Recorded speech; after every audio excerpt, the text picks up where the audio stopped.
Hello everyone, ladies and gentlemen. Welcome to 90.8 Hills FM. I hope you all are having a lovely day so far. This is your host, Temsu. So today in the studio, we have three distinguished guests with us. Three of them part of organizations that strive to make Dimapur clean and green. So firstly, we have Shri Thungchanbemo Tungoe NCS Chief Executive Officer, Dimapur Municipal Council. We have Shri Adrian M.Mahung, Consultant for Waste Management, Dimapur Municipal Council. And of course, we have the lovely Mr. Boka Rochill. So he is a policy analyst, urbanist, climate advocate. In fact, recently in August 2025, he was named as one of the 35 climate champion under National Youth Climate Consortium, NYCC. And presently, he is helping DMC in developing Dimapur's first community-driven heat action plan through nature-based solutions. Now, if you all, just like me, do not know what that is, and everything that I said just went over your head just like me, then fret not, our guests are here to let us know about it all, and of course what we as a community can do to support them. So on behalf of the Hills FM team, and of course our listeners and viewers, we welcome all three of you to the studio. Thank you for being here with us. Yeah, thank you for welcoming us to your studio. As introduced by our RJ, I am Thungchanbemo Tungoe, the Chief Executive Officer of the Dimapur Municipal Council. And with me, as mentioned by RJ, very lovely and handsome Sri Boka Rochill, who is the NYCC Youth Climate Champion, as well as a very helpful and very active personality, Mr. Adrian. They are here to speak about how we are going to improve and make Dimapur a greener city. So starting off with DMC first. So we understand that it has been around for many years now. And with every team comes its own vision of Dimapur. So sir, under your leadership, what are the goals of DMC in context to the current issues concerning Dimapur? See, Dimapur is one city, I should say, where many people gather here. There are many people working here at the same time, consisting of from different sections of towns, areas, where they come here for a purpose. Now, Dimapur, as mentioned, is a city full of energy and with the people with having big heart. At the same time, we see the effects of climate change here also in our city and at our homes.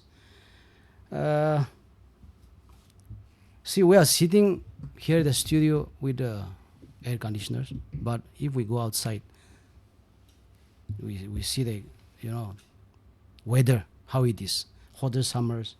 We also have every year we see flash floods, and at the same time worsening air quality. Our air that we breathe is not so good.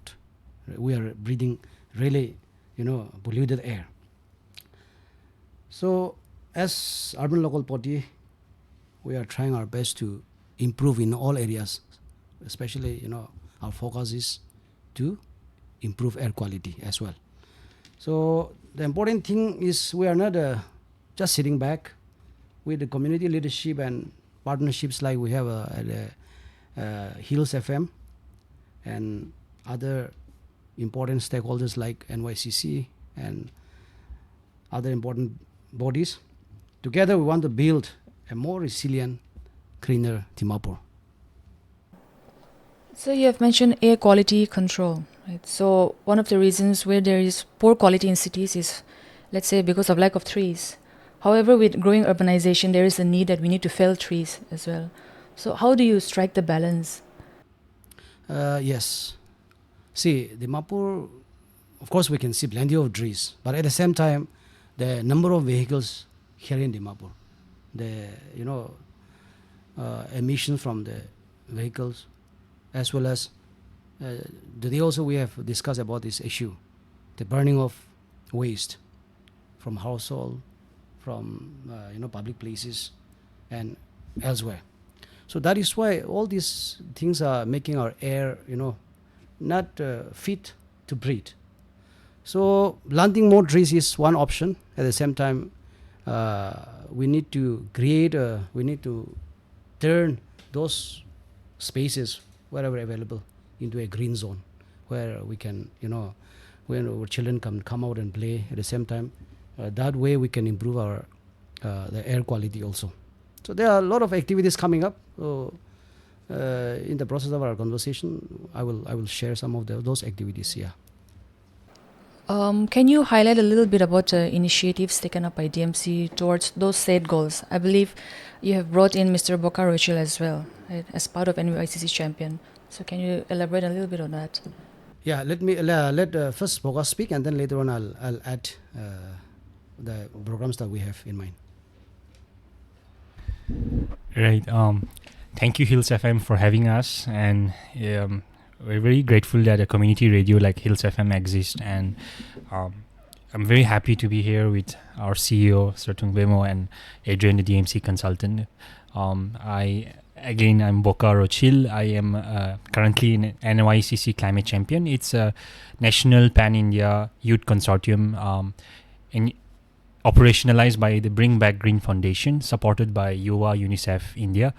The basic idea is that we really NYCC wants to catalyze youth action, localized climate action in each of your own cities, in your own localities, and work very closely in partnership with community and the government to tap into the existing strengths of youth in tackling the various kind of challenges, particularly in our cities, like Sir has just highlighted that even Dimapur is facing right now.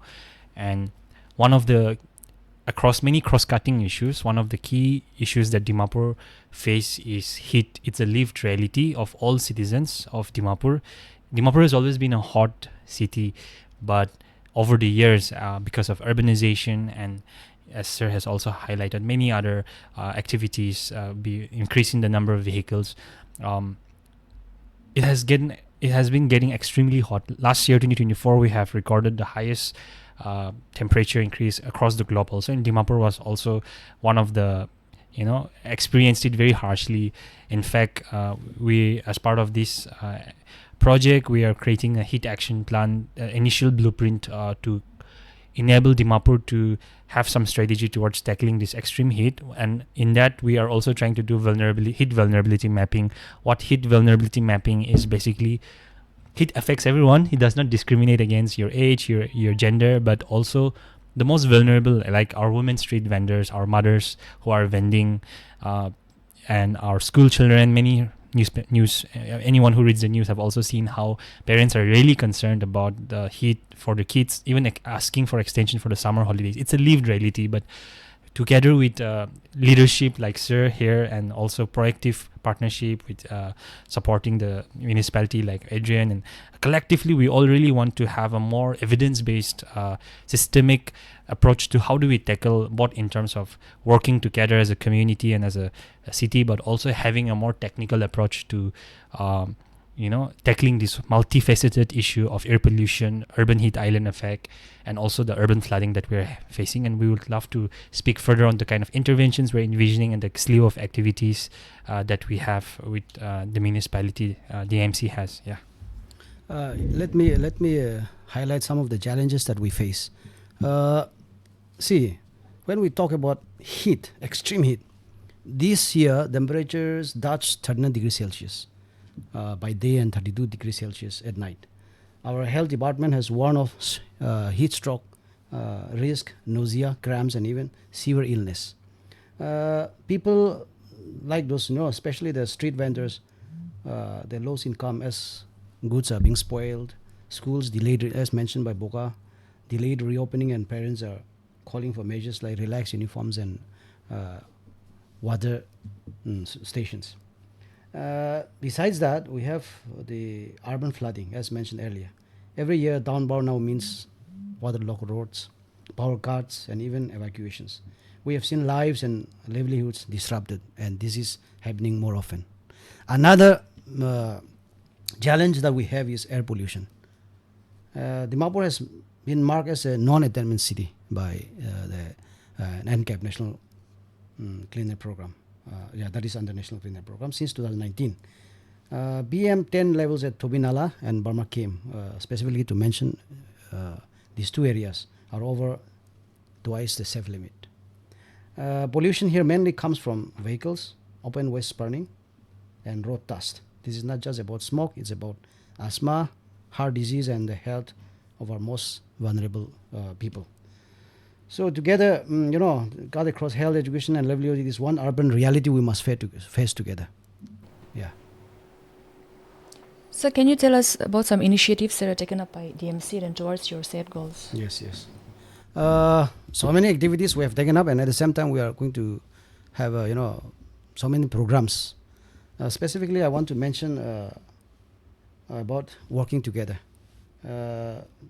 This year, of course, ideas shared by these two personalities, Mr.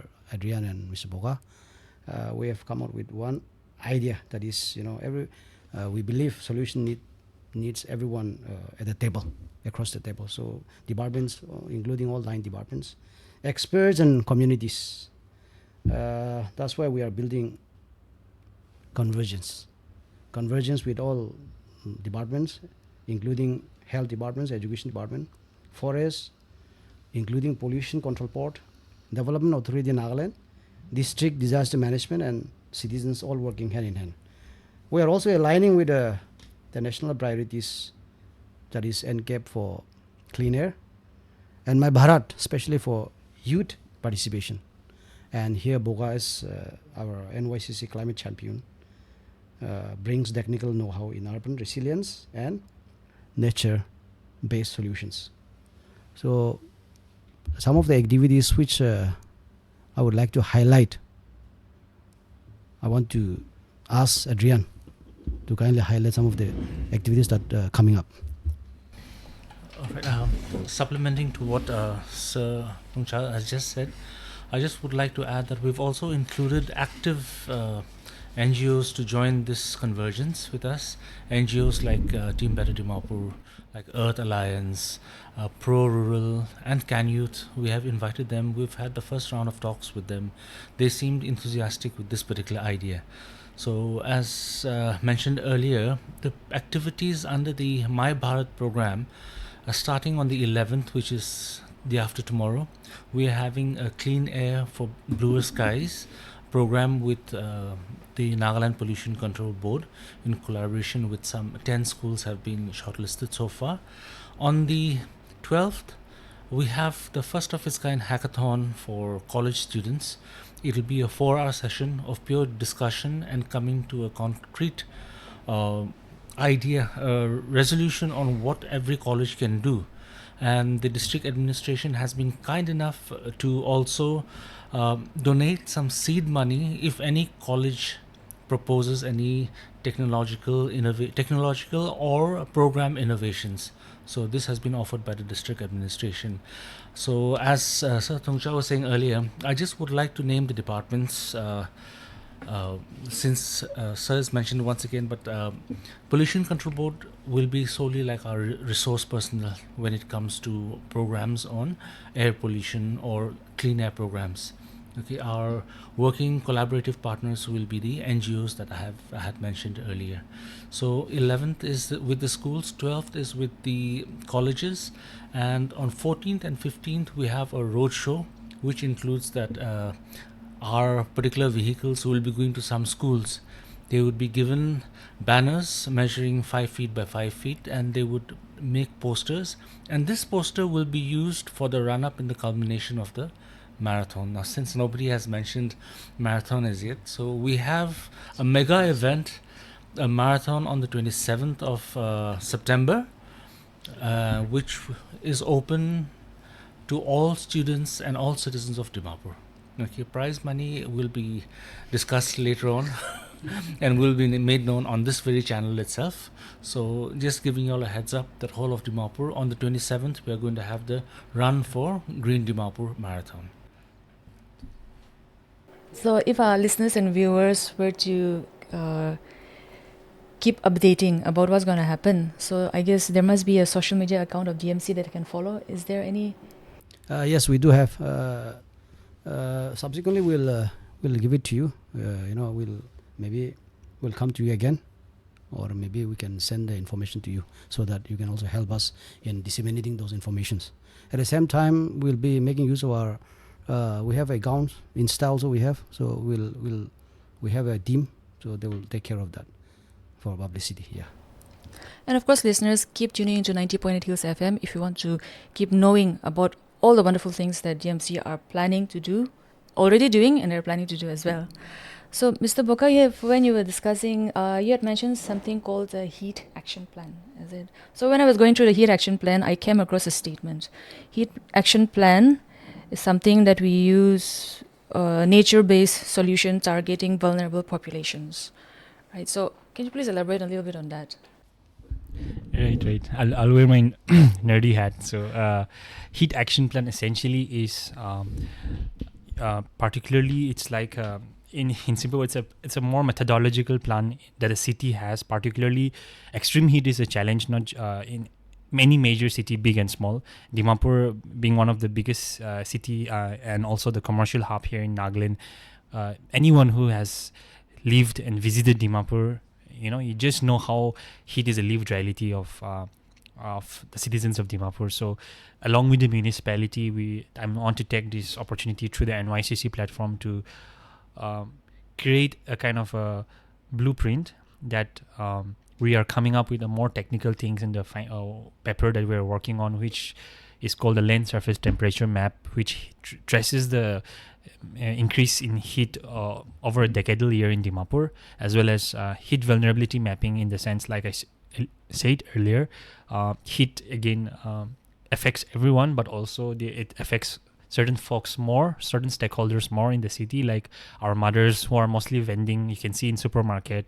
In fact, I just spoke with Sewa as part of this Self-Employed Women Association, the project coordinator, and she was highlighting how last year during the extreme heat, peak heat season, the mothers, they did a study where mothers were spending close to around 3,000 rupees just for drinking water to take care of the heat experience, and also because of that they have to use the washroom, which was pay, so they spent like 3,500 rupees per month. So just imagine, like, already most of them are mothers, most of them also their livelihoods are mostly foraging, right? So the herb species, and also it has an intersection of heat as an experience, both as a livelihood impact as well as a health impact, and just the ability, and school children also across, particularly a study have also shown that younger kids are more vulnerable than adults to extreme heat. And just earlier today also we had a session by the Nagaland Pollution Control Board on cleaner air. One of the panelists was a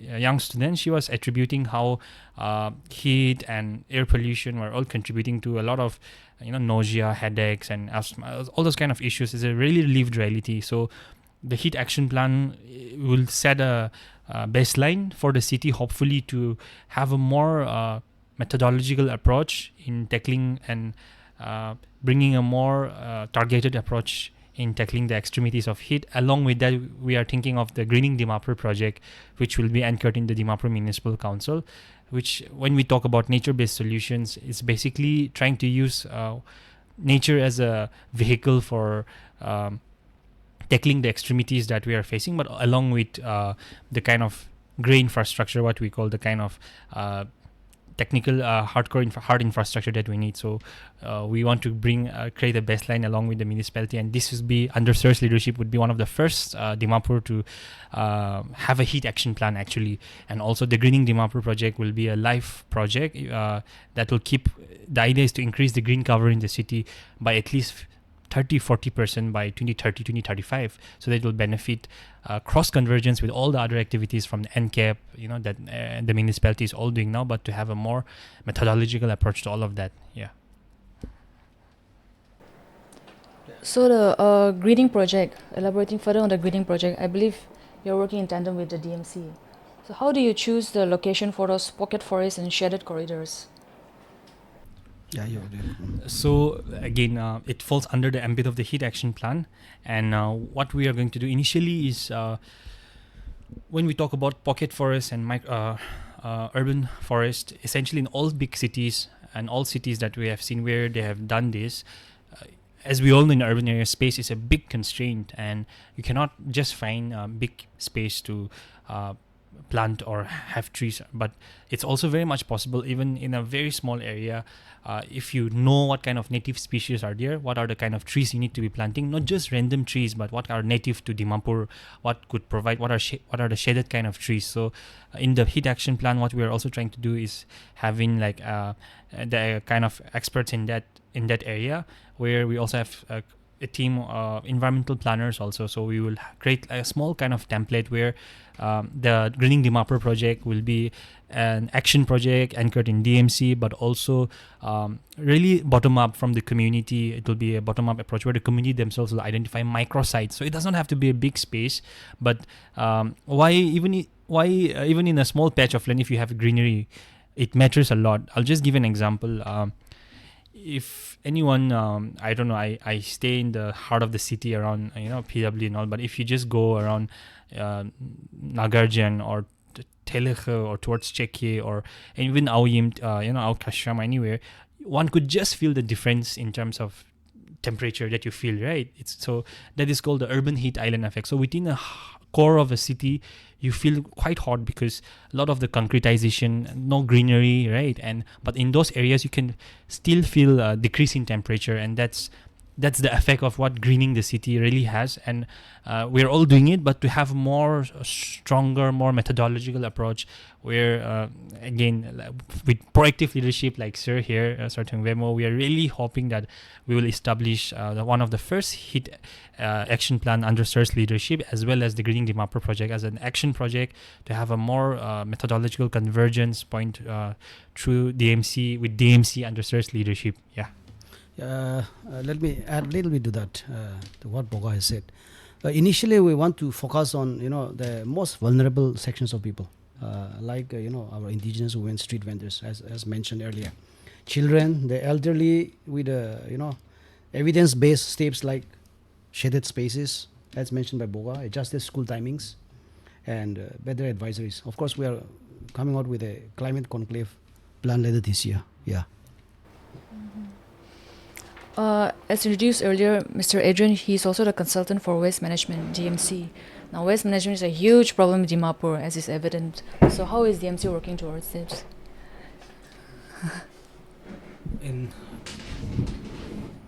Huge is an understatement in this context. Well, we are trying to do whatever is possible within the technology available and the finances available at the Dimapur Municipal Council. In 2023, we had started the collection of segregated waste as a pilot phase in Ward 11. But unfortunately, due to some technical reasons, the whole operation had to be stopped because we did not have the available options at that particular point in time. However, we are looking at modifying a few of the technologies that we have so that it can better suit into the waste management issues of Dimapur. All these projects that are wonderful projects, and we're looking forward for the success of those projects. However, are there any parameters that the DMC uses with the help of which you can measure the success of these projects? You speak first. So we have definitely a very good question, and definitely, sir, and we have discussed about these exigencies also, and it's a very, very important question. So to answer your question, the heat action plan, like I said, now we're just talking about heat, but when you're planting trees, the Greening Dimapur project, which is the key intervention we are hoping to have, so it's called a nature-based intervention, but true greenery, right, in an urban setting. What it established towards the end of October, late October, early November, we are also planning to have a climate conclave in Dimapur, where we are trying to bring all the different key stakeholders on the dais and release the findings that we have on the first white paper of both the methodological, what we call the land surface temperature heat mapping in the city, as well as the vulnerability mapping across the different stakeholders. That creates a very nice baseline for the municipality DMC to then start, and where do we want to intervene, what kind of intervention, and everything will be laid out in that white paper, which we are hoping to release in late October or early November. Then And then we are also hopefully the idea is that this will be one of the first live action projects within the municipality under Sir's leadership, DMC. And the idea is that even if, like you asked, even if Sir happens to get to a higher position tomorrow, get transferred elsewhere, the Greening Dimapur project will still continue, led by the community and supported by, as Adrian has said earlier, a lot of these very, very good NGOs on the ground, like Team Better Dimapur, the Earth Alliance, Can Youth. They will capacitate the communities from time to time. And what it will do is that it will be the very bottom-up approach. So in the report, we will also give, like earlier said, a small kind of idea about what kind of native species are more easily plantable in Dimapur, what kind of shaded trees are there, all these kind of things, and how can we go about even if it's a very small place, microsite, how can we green the city, and we will create certain benchmarks in the report there also, so that we have a more methodological, systemic approach and more sustainable long-term approach to what we have, what we are planning. Yeah. Towards the beginning, Sir had mentioned some challenges when it comes to implementing such projects. So keeping those challenges in mind, and I believe some of the challenges are unique to Dimapur as compared to other cities. So taking those into consideration, is there a long-term sustainability of such projects in the long run? We do have short-term as well as long-term projects. But see, Dimapur is a very dynamic city. So, with time, whatever the municipality needs to intervene, we intervene. But at the same time, we want to have a certain, sort of city planning. Keeping that in mind, of course, we need to engage city planners as well. So now with the councillors in place, we need to further discuss about the long-term intervention. So I'm not going to disclose right now, but we do have a long-term as well as short-term. Yeah. So this question is directed to Boka. I believe recently you won chosen as one of the NYCC Youth Champion. How did you decide that you want to be associated with an organization that deals with environmental change? Like, why did you choose this field in particular? Right. I'll just tell a little bit about myself, then to give the context, to ground the context. So actually, I'm a civil engineer by graduation. I did my master's in urban policy and governance from TIS Bombay, and after that, I was working in Delhi outside for some time as a urban infrastructure analyst, where we work around different projects by different development partners, like USAID, IDB funded projects, and that's when I entered. Even my thesis was on waste management with the Kohima Municipal Council. The KMC is planning to go for a PPP. It's still not yet this thing, but the idea, that was when I directly intervened into waste management and environment stuff. Then when our former administrator Sir Manpai was there, and also when Adrian was there, we tried working on a small, along with them. I was an intern here as a policy intern. We tried to work on streamlining one of the model wards that they were trying to do in Dimapur also. And as a young person myself, I think we need to explore and also go beyond certain established way of doing things or imagining things. And also, given we are living in such a very globalized world where everything is also so accessible, and also kind of expand our horizons. And NYCC, I came across through my networks of friends in my previous professional world, and it really looked very, very, very relevant and interesting, because climate change is one of the most biggest pressing issues that we are all in this era, we're all facing very collectively. And it was a very youth-led, the technical team themselves are the people I'm working with, reporting to, are all young people, and then to be supported by an organization like UNICEF, and it came across as a no-brainer for me, and something where I could also work locally along with their support in my own home city, Dimapur, which I love so much. And I feel like it's a very dynamic city, as like Sir have said, and also it's a very city that we should all really collectively try to imagine as how can we make it better, right? And how can we collectively all work together. And I'm very happy that with leadership like Sir and folks like Adrian and a lot of very, very good people we have, and it's a really good opportunity to do something really good for the city, where we can all bring our own different talents and know-how to the table. And that's how we are planning to do something out of this project also. Yeah. So I understand that even though we have efficient leadership, right, even though we have a number of ambitious projects coming up, none of this works out without the support of the community, right, without input from us. So what can we do to support the organization, and what are we doing wrong right now? Right, please, Adrian, you address that. You are the expert here. See, many a times whenever we've run campaigns or small projects or any sessions for that matter, the mindset, even I was like that before, the mindset is, oh, they are doing it. It's hardly, oh, it's us who is going to do it. So that is where the ownership part is getting lost. So as citizens, as public, as people, as brothers, sisters, as relatives, if there's any city activity, if there's any city campaign, think it's for us. We are the citizens. Nobody else is the citizens. So I think if the people, they get involved with ownership, I think that can make any small mission successful. That is my thought after all these years. Right. Yeah, in addition to what Adriana said, see, in order to improve our city, we need to work together. It is not, the work of the DMC or the work of any other departments alone. But we need community participation. Community participation is very important.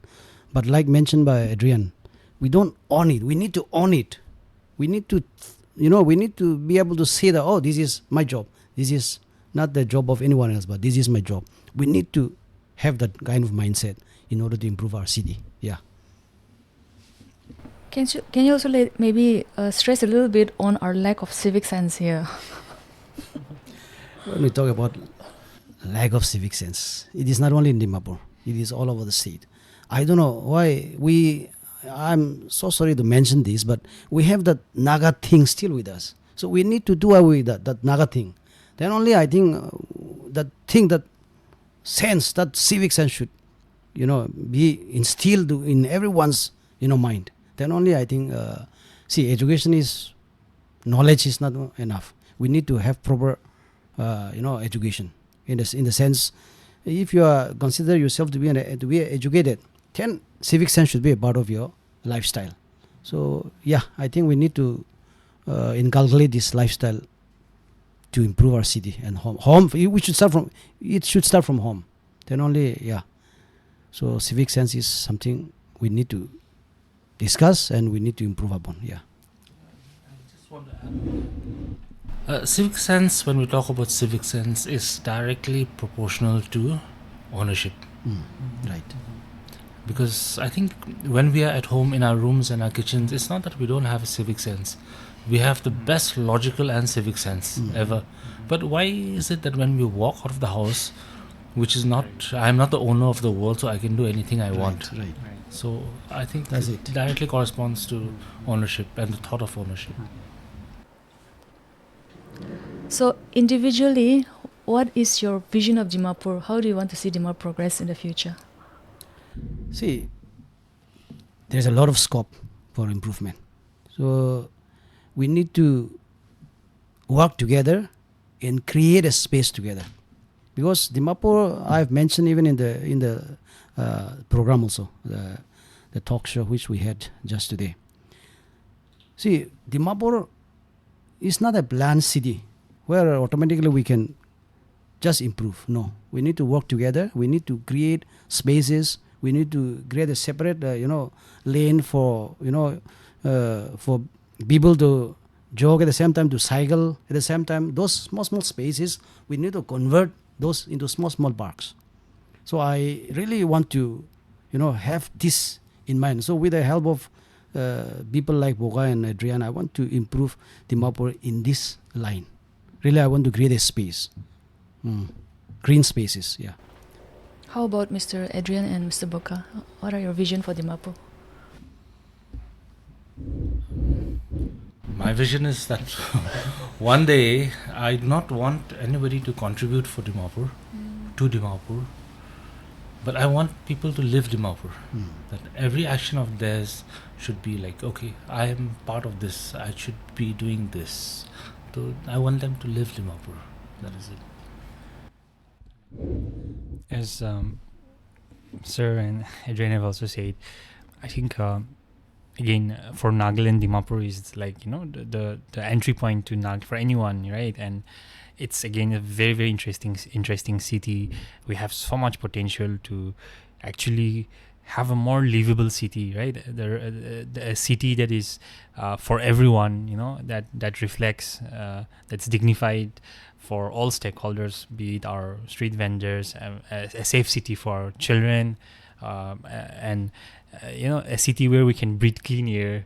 We can not live in heat stress. You know, we will have, like Sir has said, walkable city, greener city, and clean air. You know, these are very things which sometimes we're starting to lose of, you know, as people living in the city. We have started to detach ourselves, and we want to really go back, not aspire for something, but already go back to what, you know, what we what a city should be. And together with leadership like Sirs and folks, everyone, we can really get there, and it's very much possible. And yeah, that's how we imagine Dimapur to be. Yeah. Thank you so much for sharing your thoughts. I think that was a very truly insightful discussion. However, I will not let you go that easily. From the side of DMC, is there any final message that you'd like to give out to all the listeners and the viewers? Of course I do. I want to make an appeal, sincere appeal, straight from my heart. See, I'm the CEO of DMC now. Tomorrow someone will come. The next day another CEO will come. And councillors are also now in place. So after 5 years, new councillors may also come. Or maybe the same old councillors may be here. So it is not the job of the DMC alone to improve Dimapur, to, you know, make Dimapur a beautiful city, beautiful place. But it is you and I together. If we work together, I think we can bring a difference to our place. So I want to appeal to all the listeners of Hills FM as well as the citizens of Dimapur to kindly come forward. It is, you know, simply sitting at home and grumbling and complaining, you know, what we call it, what is that called? They always, warriors, yes. Keyboard warriors. Keyboard warriors will not do. You please come out and do give your helping hand. Then we can improve Dimapur. Thank you. I would also just like to add on what Sir have said, and particularly young people in the city, youth, again, are the present and also the future. And a National Youth Climate Consortium is a very purely youth-led. We are also going to have a lot of activities, a couple in the schools and colleges in Dimapur, but also there is going to be a Young India Climate Community Nagaland chapter also. And I would like to take this opportunity also to welcome any young people 18 to 29 or 18 to 35 across the age group to come be part of this community, where we can take small localized actions and steps from a community. I'm very, very much happy to reachable at bokarochill@gmail.com.